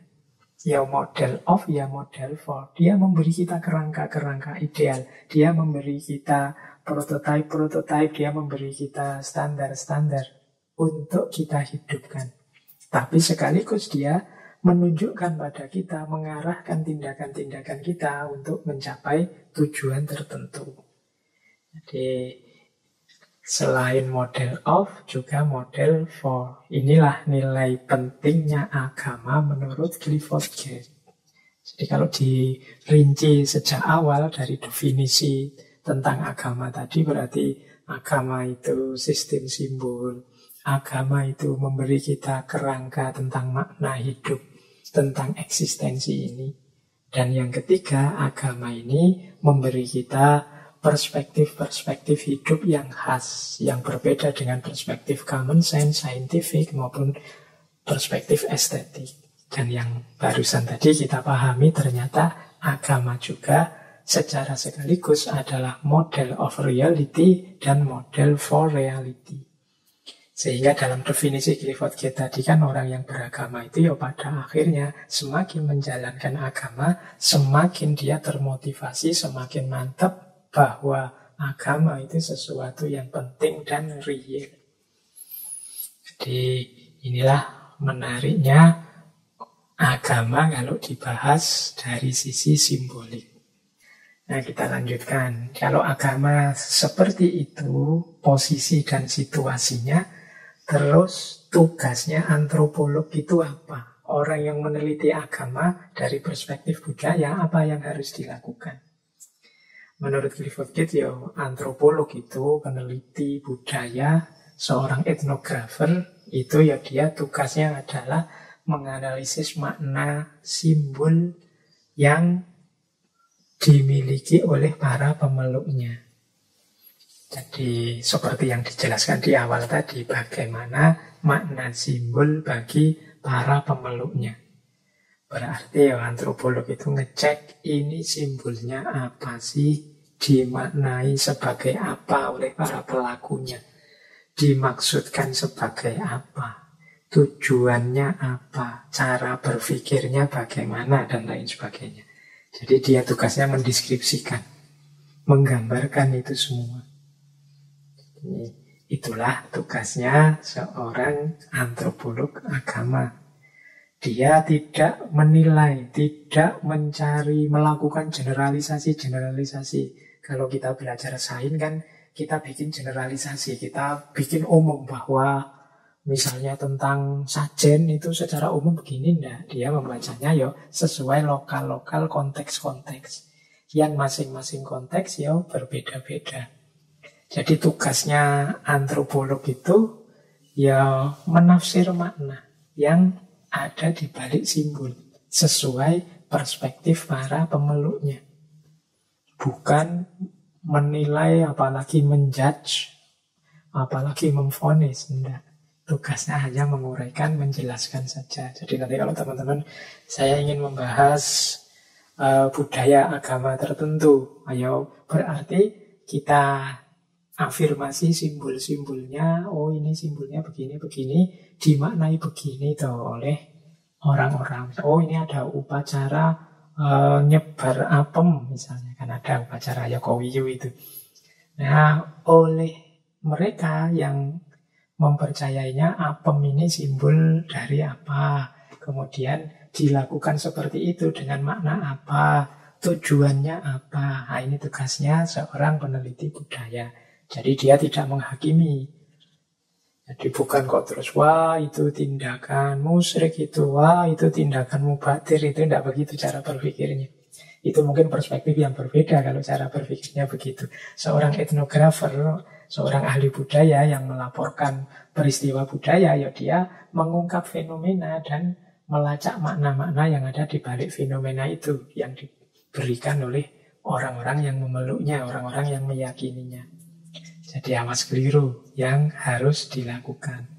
Makanya kalau ada peristiwa-peristiwa yang membuat kita gatel untuk menjudge, gatel untuk memvonis, coba pertama-tama jangan jadi hakim dulu. Cobalah jadi etnografer dulu, antropolog dulu. Cari data sebanyak-banyaknya dulu, kemudian coba dicek makna-makna yang ada di balik data itu. Ini yang tadi kan disebut thick description tadi. Jangan sampai kita dasarnya hanya dangkal, thin description, sudah memvonis. Hanya lihat dari gejalanya, kita menyimpulkan seolah-olah kita tahu sampai dalam. Nah, inilah konsep agama dan bagaimana cara seorang antropolog membacanya. Baik, kita lanjutkan. Sekarang kita coba ya lihat praktek langsung yang dilakukan oleh Clifford Gate ini dalam penelitiannya. Ini menarik kalau kita gali karena beliau banyak sekali melakukan penelitian-penelitian di Indonesia. Dan juga beberapa buku, beberapa karya ilmiah telah terbit atas nama beliau. Khususnya dalam penelitian-penelitiannya di Indonesia. Wilayah yang banyak beliau jelajahi untuk penelitiannya ini adalah Jawa dan Bali. Nah, yang pertama mari kita lihat. Misalnya dari buku Religion of Java. Ini teman-teman mungkin masih ingat ya, pembagian santri, priyayi, abangan. Jadi saat itu Clifford Gate melakukan penelitian di daerah Mojokuto. Ini jangan dicari ya, Mojokuto ini nama samaran, mungkin bagian dari kode etiknya orang meneliti. Ada yang bilang ini daerah Jombang. Tapi pasnya desa mana, daerah mana, itu memang disembunyikan. Mungkin bagian dari etikanya orang meneliti. Ya, pokoknya kita anggap Mojokuto lah, itu bagian dari Jawa juga. Jadi desa Mojokuto ini pusat perdagangan, pendidikan, pemerintahan dari 18 desa di sekitarnya. Jadi mungkin ini semacam kecamatan lah ya. Kalau melihat buku Religion of Java itu penduduknya sekitar 20.000 orang. Yang 18 ribunya Jawa, sekitar 1.800-an Cina, selebihnya orang Arab, orang India, dan lain sebagainya. Nah, masyarakat Jawa di Mojokuto ini, kata Clifford Gate, punya satu sistem sosial yang khas. Ada unsur akulturasi agama, ada unsur sinkretisme agama. Nah, dari situ nanti setelah mengidentifikasi, meneliti perilaku-perilaku masyarakatnya, Clifford Gate menyimpulkan bahwa dalam struktur sosial keberagamaan masyarakat Mojokuto itu ada 3 klaster, yaitu abangan, santri, dan priyayi. Ini istilah abangan ini dulu mungkin kita pernah dengar ya, ketika kita ngaji Syekh Siti Jenar. Itu pusat-pusat kajian Syekh Siti Jenar yang banyak sekali pengikutnya termasuk orang-orang awam, itu banyak diberi nama dengan istilah sesuai nama Syekh Siti Jenar sendiri. Siti Jenar itu artinya tanah merah, namanya berkonotasi merah seperti lemah abang, tanah merah, dan lain sebagainya. Yang kabarnya ya pengikut-pengikut Syekh Siti Jenar ini yang disebut abangan. Tapi ini perlu dikonfirmasi lagi. Nah, mungkin istilah abangan itu diambil Clifford Gate dari situ. Atau memang dalam budaya populer masyarakat, diksi-diksi abangan ini muncul karena dia diarahkan pada orang-orang yang tidak terlalu mendalam dan tidak terlalu serius dalam menjalankan keagamaan, seperti para santri masih tercampur-campur dengan aspek-aspek animisme yang bentuknya mungkin ritual-ritual, misalnya ngusir makhluk halus, misalnya ngurusi orang kesurupan, termasuk yang sering disebut oleh Clifford Gate itu selamatan, bancaan untuk hari-hari tertentu, kemudian memberi sajen pada danyang-danyang dan lain sebagainya. Ini kategorinya adalah abangan. Nanti ada kelompok kedua. Kalau kelompok kedua ini adalah kelompok santri. Nah, santri ini konotasinya adalah mereka yang menjalankan Islam dengan serius. Ya kayak di desa-desa itu ya, kalau ada anak kok terus rajin ke masjid, rajin ngaji, terus kita menyebutnya, wah santri ini. Ini santri tidak harus selalu yang lulus dari pesantren, tapi dalam definisi ini santri itu yang memang serius menjalankan agama secara murni.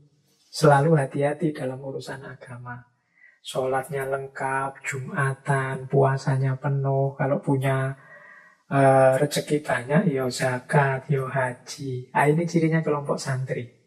Jadi fokus pada agama saja, tidak tercampur unsur-unsur lain. Seperti dalam keberagamaan kelompok abangan. Nah, selain dua ini, kita kan sering fokus pada dua ini. Masih ada lagi satu kelompok, yaitu namanya priyayi. Kalau priyayi ini ya dari kata-katanya kelihatan ya, ini kaum ningrat. Yang kata Clifford Gate ya biasanya ya dari istana dan sekitarnya. Mereka ini elit tradisional yang dianggap istimewa berbeda dari rakyat biasa. Mereka punya kode-kode etik, kode moral tersendiri. Kalau dilihat dari aspek keberagamaannya, kata Clifford Gate, agak terpengaruh dengan ada unsur-unsur Hindu-Buddha yang itu nanti diasosiasikan dengan unsur-unsur birokrasi. Karena mereka ini elit zaman itu, para bangsawan. Mereka ini biasanya punya gelar-gelar kehormatan di depan namanya.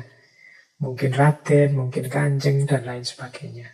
Nah, jadi ini pembacaannya Clifford Gate pada masyarakat Mojokerto. Ini yang saya bilang tadi, contoh bagaimana praktek kita memahami budaya masyarakat. Kalau ini kan dilihat dari perspektif budaya agamanya. Yang abangan masih tercampur pada animisme, roh-roh nenek moyang, percaya sihir, dan lain sebagainya. Yang santri murni dia tidak dikontaminasi apa-apa. Sementara yang priayi ini banyak terkontaminasi oleh beberapa unsur Hindu-Buddha yang ini karena memang berhubungan dengan kekuasaan keratonnya. Nah, ini salah satu contoh yang ada dalam buku Religion of Java yang berhubungan dengan Bali misalnya. Jadi satu ketika Clifford Gate ini meneliti tari barong dan rangda yang ada di Bali. Teman-teman mungkin pernah dengar ya tari barong ini. Jadi kesenian tari barong dan rangda. Rangda dan barong. Rangda itu apa, kalau dalam tari itu sosok perempuan yang merupakan pemimpin kaum leak. Rangda ini biasanya digambarkan wanita rambutnya panjang, kusut, acak-acakan, taringnya besar, kukunya panjang, matanya melotot, lidahnya menjulur. Namanya rangda. Rangda itu arti aslinya janda sebenarnya. Jadi ini cerita ketika Ratu Mahendradatta dari Bali ingin balas dendam karena dia diasingkan oleh Raja Darmudayana. Nah, mantan ratu ini melakukan balas dendam dengan cara membunuh setengah dari jumlah rakyat yang ada di kerajaan tersebut. Nah, kebalikannya barong. Barong ini representasi dari roh kebaikan. Biasanya bentuknya singa dengan taring panjang, rambutnya pirang, lebat, dan juga barong ini sering digambarkan mendampingi Raja Airlangga yang mewarisi tahta Raja Darmudayana yang sedang berjuang untuk mengalahkan Rangda tadi. Ini namanya tari barong, diteliti oleh Clifford Gate. Nah, dari penelitiannya Clifford Gate ini, ya tari barong itu ternyata tidak sekedar pertunjukan biasa. Dia tidak sekedar seni teater biasa yang ada ceritanya. Tadi kan logikanya simbol dan makna. Ada makna-makna dalam di balik tari itu. Tidak sekedar ekspresi estetik, tapi juga sebentuk ekspresi keagamaan, sebentuk upacara keagamaan. Kalau dalam tulisannya Clifford Gate ini, aktivitas tari ini juga dipakai untuk menilai apakah para dewa masih ada di pihak mereka atau tidak. Jadi ukurannya, kalau para dewa sudah tidak memihak mereka lagi, kemungkinan para pelaku tari yang menggunakan keris, mungkin kukunya panjang-panjang dan lain sebagainya akan mengalami cedera. Jadi kalau dalam tarian-tarian tadi ada insiden sampai para penarinya cedera, itu kemungkinan para dewa sudah meninggalkan mereka, tidak lagi ada di pihak mereka. Wah, ini harus mulai introspeksi. Nah, tapi sebaliknya, kalau aman-aman saja berarti para dewa masih memihak mereka. Ini yang menurut Clifford Gate, setiap kali ada upacara tari barong, ini ya masyarakat melihatnya sambil deg-degan juga. Karena ini nanti akan mengkonfirmasi apakah dewa-dewa ini masih sayang pada kita atau sudah tidak sayang lagi. Ya, jawabannya bisa iya, bisa enggak. Kalau tiba-tiba ada insiden luka, wah itu kemungkinan dewa-dewa sudah tidak memihak kita lagi.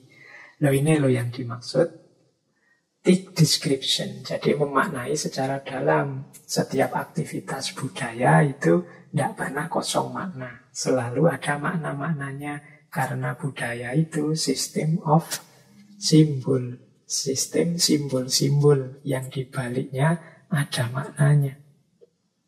Nah, ada lagi pengalaman menariknya Clifford Geertz waktu melakukan penelitian di Bali.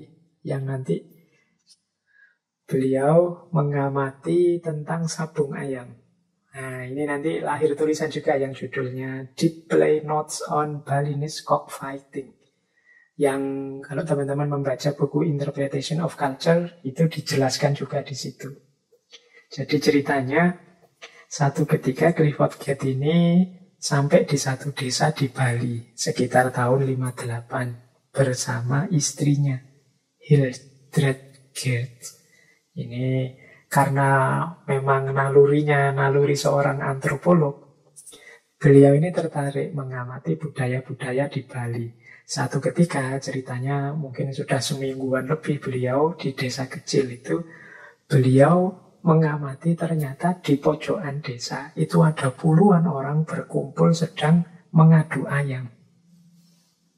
Lagi asik-asiknya ngadu ayam, Clifford Geertz juga ikut nonton sama istrinya. Menarik budaya adu ayam ini. Tiba-tiba ada yang teriak-teriak. Wah, polisi, polisi. Wah, semua orang bubar kemudian berlarian. Ya Clifford juga ikut lari. Clifford khawatir nanti ada apa-apa, semua orang lari.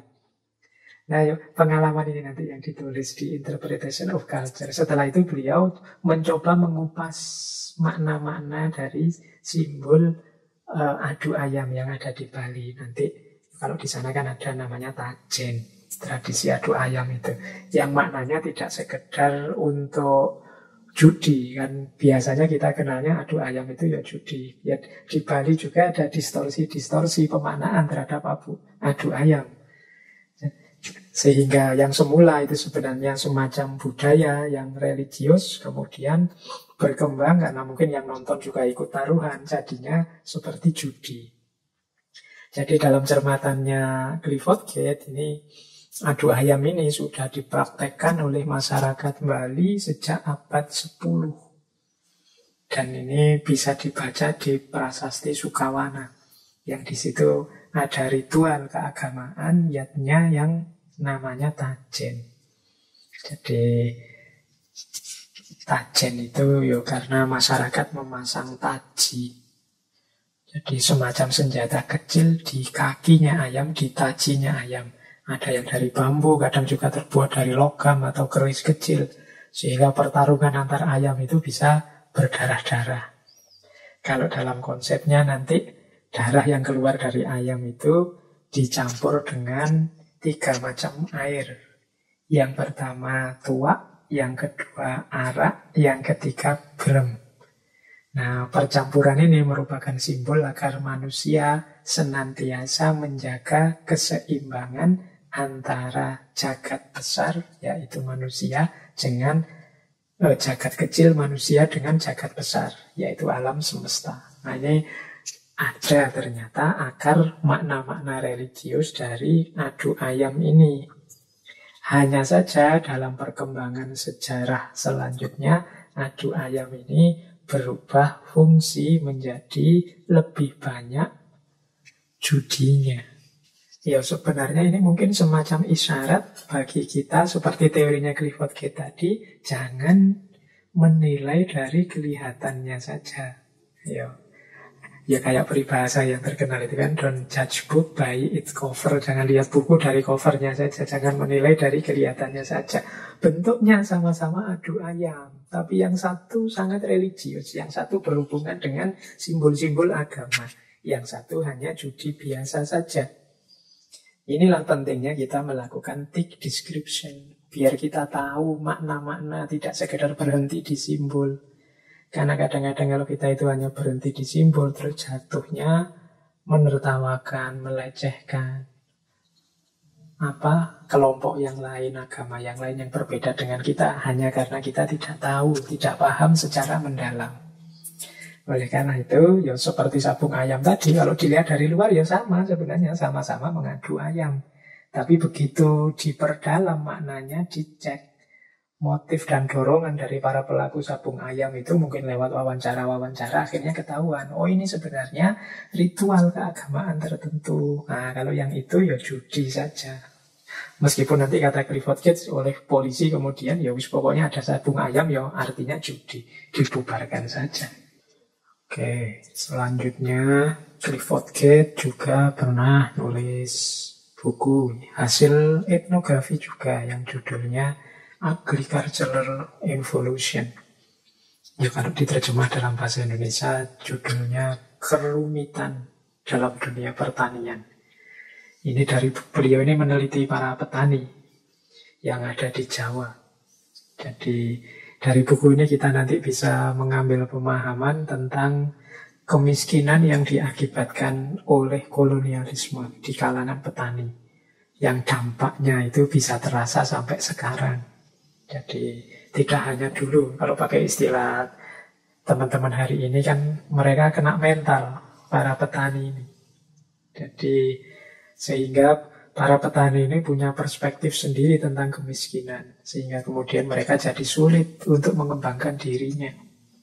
Jadi mereka ini merasa bahwa mereka memang ditakdirkan untuk jadi orang miskin. Buktinya mereka ditakdirkan jadi petani. Nah, perspektif seperti ini kan masih banyak hidup di kalangan kita. Misalnya pandangan bahwa pertanian itu ya lahan yang kurang menjanjikan masa depan. Pertanian itu ya pekerjaannya orang-orang miskin dan lain sebagainya. Mungkin hari ini kan saudara-saudara kita, teman-teman kita yang muda-muda jarang yang masih tertarik dengan dunia pertanian. Kalau saya tanya teman-teman yang mendengarkan ngaji malam hari ini mungkin tidak banyak yang masih semangat, saya ingin jadi petani Pak, saya ingin garap sawah Pak, itu jarang. Kemungkinan memang ada seperti yang diuraikan oleh Gates tadi, kita kena mental menganggapnya bahwa pertanian itu identik dengan kemiskinan. Dan ini membuat orang, termasuk para petani, kesulitan untuk mengembangkan dirinya. Boleh dicari naskah evolusi agricultural ini. Nah, yang menarik lagi, Clifford Gates ini pernah melakukan pembandingan antara Islam di Indonesia dengan Islam di Maroko yang nanti ditulis dalam judul Islam Observed. Nah, ini sampel Indonesia dan Maroko ini dipilih karena karakternya unik, menarik. Ya kalau dari Indonesia diambil Islam Jawanya. Jadi kata Clifford Gates, dari sisi pola dan gaya hidup ini Maroko dan Indonesia sangat berbeda. Kalau Jawa, Indonesia itu kan masyarakatnya ya mungkin bahasa kita lebih kalem, lebih santai, lebih lambat ritmenya. Sementara kalau yang di Maroko sana, ini yang letaknya di Afrika Utara ini, masyarakatnya didominasi oleh suku-suku yang agresif karena mereka hidup di gurun-gurun pasir dan di antara mata pencariannya itu pedagang yang berpindah dari kota ke kota. Jadi mereka lebih agresif. Sementara Islam di Jawa ini banyak dipeluk oleh para petani yang ritme hidupnya lebih santai, lebih lambat, dan mungkin lebih menikmati. Nah, di Indonesia menarik kata Clifford Gates, Islam itu zaman penelitian ini dilakukan, itu bisa berbaur dengan masyarakat-masyarakat lain dalam perkembangannya. Berbaur dengan Hindu-Buddha, bergaul dengan animisme, itu bisa harmonis bergaul. Islam lebih fleksibel, mampu beradaptasi, bisa menyesuaikan diri dengan nilai-nilai lokal, kemudian akomodatif, dan lain sebagainya. Sementara kebalikannya, kalau di Maroko itu lebih keras, lebih kaku, tidak kenal kompromi, lebih fundamentalis dan agresif. Jadi kalau bahasanya Clifford Gates itu perfeksionis dan puritan. Jadi yang satu keras, yang satu rileks. Ini analisisnya Clifford Gates ya. Dan dua-duanya, kata Clifford Gates, sebenarnya coraknya mistik. Dua-duanya punya wali yang jadi panutan.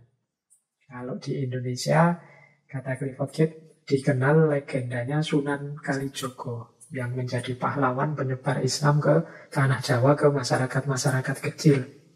Kalau di Maroko ada wali namanya Sidi Lahsen Liusi. Nah, beliau ini seorang wali yang merupakan generasi terakhir dari dinasti Murabitun atau Marabut yang hidup sekitar tahun 1600-an. Gaya dakwahnya berbeda. Jadi kalau Sunan Kalijogo kan lebih akulturasi, menyesuaikan Islam dengan budaya tempat beliau berdakwah. Sementara Liusi ini lebih dengan cara tegas, agresif, dengan cara keras, tidak kenal kompromi. Mungkin kayak kita hari ini, pokoknya itu salah, itu keliru, itu bid'ah, dan lain sebagainya. Dan itu cocok untuk situasi Maroko yang ada gurun pasirnya, suku-suku yang agresif dan pedagang. Sementara di Jawa cocok dengan Sunan Kalijogo, masyarakatnya petani, ritme hidupnya lambat, lebih suka rileks, santai, menikmati hidup. Nah, inilah bedanya dua wilayah ini. Ini teman-teman kalau ingin tahu detailnya ya boleh dibaca bukunya Islam Observer. Ada yang bilang ringkesnya kalau di Maroko itu membangun masyarakat. Kalau di Indonesia merebut masyarakat. Maksudnya membangun masyarakat itu kalau di Maroko ya masyarakat dibersihkan dulu semuanya dari tradisi lama, kemudian dibangunlah tradisi baru sesuai ideal-ideal yang diinginkan oleh ulamanya. Kalau di Indonesia para ulamanya yang ngomong masyarakat, menggunakan media-media budaya yang dipercaya oleh masyarakat, kemudian dari situ memasukkan ajaran Islam. Jadi semacam merebut masyarakat itu artinya merebut hatinya masyarakat. Nah, penjelasan-penjelasan Clifford Gate semacam ini itu kan gaya etnografi tadi, gaya menafsirkan budaya sesuai dengan perspektif pemangkunya atau pemeluknya. Jadi tidak tiba-tiba memahami budaya dari perspektif kita yang membaca. Dia tidak menyalahkan mana-mana, tidak menunjukkan mana yang lebih baik, mana yang lebih akurat, tidak begitu. Mana yang Islamnya lebih benar, apalagi tidak ke situ. Hanya menjelaskan dulu seperti ini loh polanya. Kalau Maroko itu kan situasi kemasyarakatannya begini. Nah, Liusi masuk dengan gaya itu. Ya cocok. Sementara Sunan Kalijogo masuk ke tradisi masyarakat Jawa dengan gaya dakwah beliau ya cocok.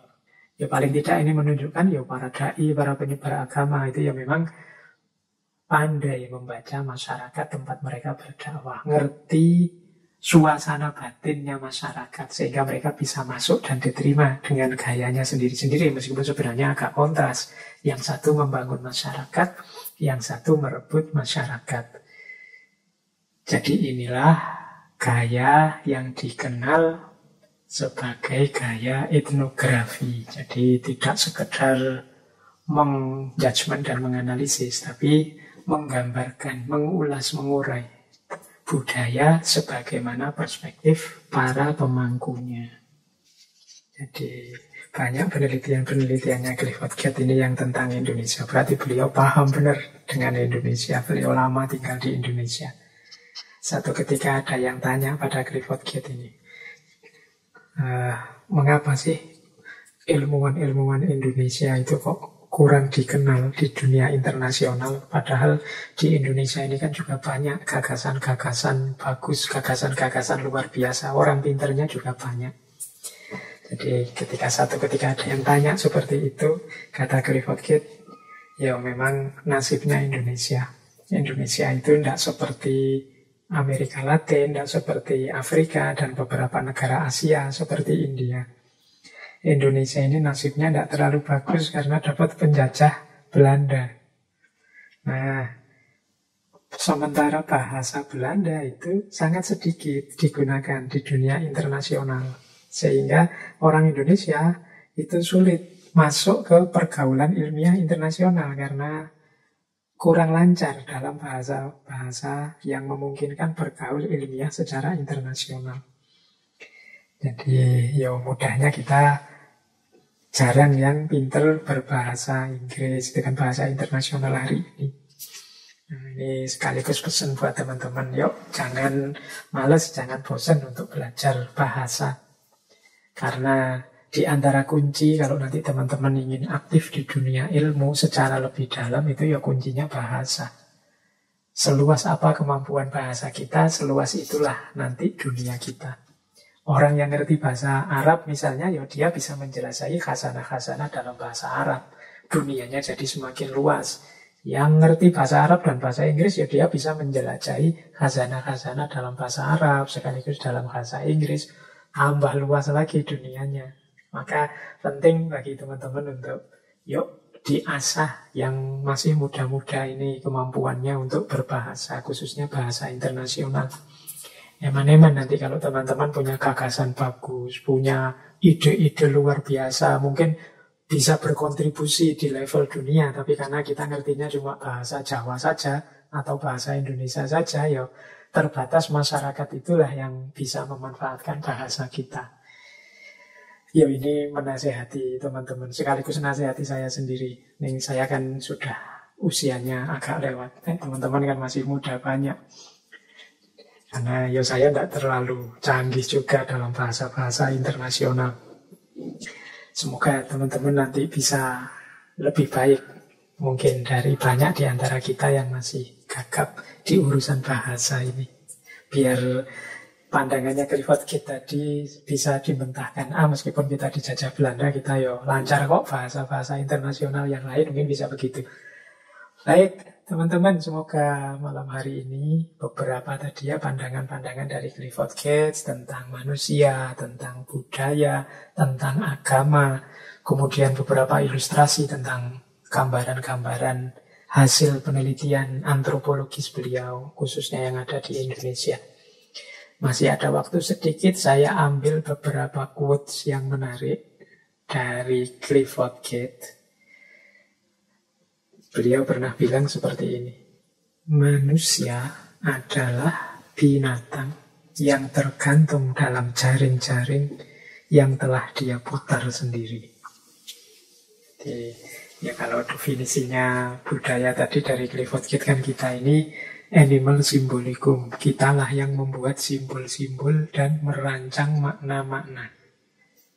Dan pada akhirnya kita hidup dalam jaringan makna yang kita buat sendiri. Kitalah yang merancang bahwa lampu merah itu, merah artinya berhenti, kuning artinya hati-hati, hijau artinya jalan. Dan kita pun kemudian dikendalikan oleh lampu merah, kuning, hijau tadi. Itu artinya maksudnya dari quotes ini. Itu contoh sederhananya begitu. Dalam hidup kita selalu seperti ini. Kitalah yang merancang makna-makna, kita yang membuat aturan norma-norma. Pada akhirnya kita tergantung dan terbulet di situ. Apa terbulet itu bahasa Jawa ini? Ya kecantol di situ sudah. Mau tidak mau kita harus mengikuti sistem simbol, sistem makna yang tadi sudah kita pintal. Jadi manusia adalah binatang yang tergantung dalam jaring-jaring yang telah dia putar sendiri. Kita ini seperti laba-laba. Laba-laba itu kan hidupnya di atas rumah jaring yang dia pintal sendiri. Kita juga begitu, kita hidup di atas makna-makna yang kita susun sendiri. Disinilah nanti pentingnya kita ini misalnya jadi orang yang optimis, jadi orang yang berperspektif positif. Wong yo semua dari kita, makna itu kan dari kita. Oke. Inilah maksud dari Clifford Gate, dari quotes ini. Kemudian ada lagi satu quotes yang bunyinya, one of the most significant fact about humanity may finally be that we all begin with the natural equipment to alive 1,000 kinds of life, but end in the end having life only one. Jadi ini maksudnya salah satu hal paling penting tentang manusia adalah kita semua memulai dengan perangkat alamiah untuk hidup dengan ribuan jenis gaya hidup, namun berakhir hanya dengan satu gaya hidup. Nah, ini pembacaannya Clifford Gate pada manusia. Manusia itu punya potensi untuk hidup dengan berbagai gaya, dengan ribuan gaya. Dia mungkin jadi ini, mungkin jadi itu, bisa jadi ini, bisa jadi itu. Meskipun akhirnya ya tetap orang itu ya harus milih salah satu gaya hidup. Ini mungkin semacam nasihat dari Clifford Gate, ya kita jangan sampai keliru. Jadi manusia itu sejago apapun dia, ya tetap dia harus milih. Meskipun dia bisa apa saja, kan dalam hidup kita jalani hanya satu. Yang kita lakukan hanya satu versi. Tidak mungkin kita hidup secara sekaligus dengan banyak versi. Jadi manusia berakhir hanya dengan satu gaya hidup. Meskipun orang kaya bisa melakukan apa saja, dia hidup kan di satu waktu, hanya satu yang dia bisa lakukan di waktu itu saja. Makanya orang sombong itu tidak terlalu pantas. Dia bisa apa saja kan hanya potensi. Yang diaktualkan dalam hidup mestinya hanya satu. Orang itu bisa jadi guru, jadi petani, bisa jadi pedagang, bisa jadi pilot, bisa jadi dokter, bisa jadi apa saja bisa. Tapi kan nantinya dia akan milih salah satu. Tidak mungkin dipilih semuanya.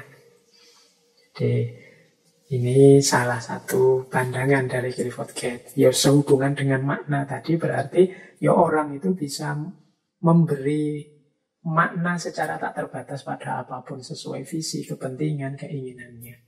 Tapi pada akhirnya hanya satu makna yang bisa dia berikan. Hanya satu pemahaman yang bisa dijalankan. Ada banyak versi pemahaman, tapi yang kita dalam hidup ini kan harus milih salah satu untuk dihidupkan. Itulah maksud dari quote-nya Clifford Gate tadi.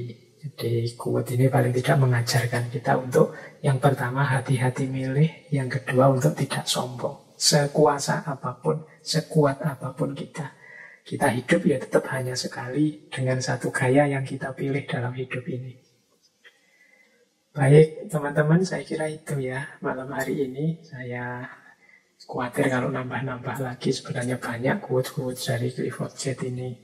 Khawatirnya nanti puyeng malah kecampur sama materi-materi intinya tadi yang di depan.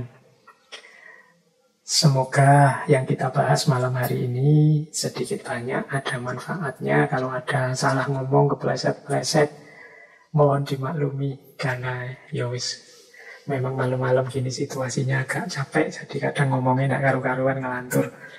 Kurang lebihnya mohon maaf. Wallahul muwaffiq, wallahu a'lam bishawab. Wassalamualaikum warahmatullahi wabarakatuh.